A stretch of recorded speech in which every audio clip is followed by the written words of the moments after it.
Well, springtime means grass cutting time, and if you have trees, it means tree trimming time, and it's that time of year. I have a chainsaw. I have a Stihl chainsaw, and I use it every year. I've had it 4 or 5 years now.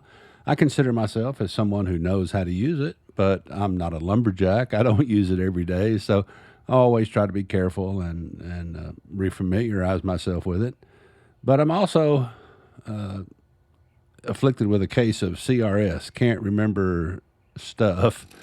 And this year, when I got the saw out to do some trimming, I finally got it to crank pretty easily, but chain wouldn't turn. And I thought, well, maybe there's not enough oil in there, or maybe the chain is too tight. Maybe it's binding. So I studied it a little bit, looked around the saw for any signs of problems. I don't see anything obviously wrong, but rev it up, starts fine, runs fine, chain will not turn. Those of you who are more familiar with your saws are laughing at me right now, I'm sure.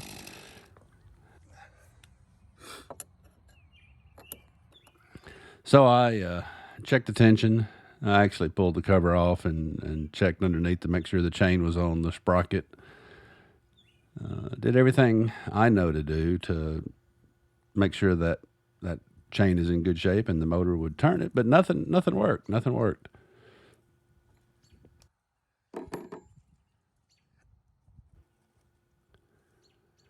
So after a little time head scratching, I looked at the book and I looked on YouTube, and oh yeah, chain brake, that big black handle there.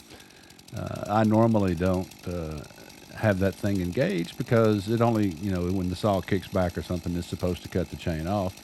But apparently it had gotten inadvertently pressed while it was in the case, and it disabled the chain from turning. So it was just a chain brake. I felt really stupid, but from what I have seen and read online, that's the number one cause of shop or chainsaws coming into the small engine shops with the chain not turning is people have forgotten about the chain brake. It's a great safety feature. It's supposed to protect you, and I should have remembered it, but I'm old and I forgot. So I felt kind of dumb, but I thought maybe I'm not the only one who forgets about the chain brake. So if you have this problem with your chainsaw, cranks and runs, but the blade or the chain won't turn, check to see if your chain brake is engaged, and that way you don't have to go to the shop and look like a dummy. I hope that helps somebody. Uh, I appreciate you watching. Give it a thumbs up. If you're not subscribed, go ahead and subscribe so you can see other videos of how to do things around the house, and hit that notification button so you'll be alerted when new ones come up. Appreciate it.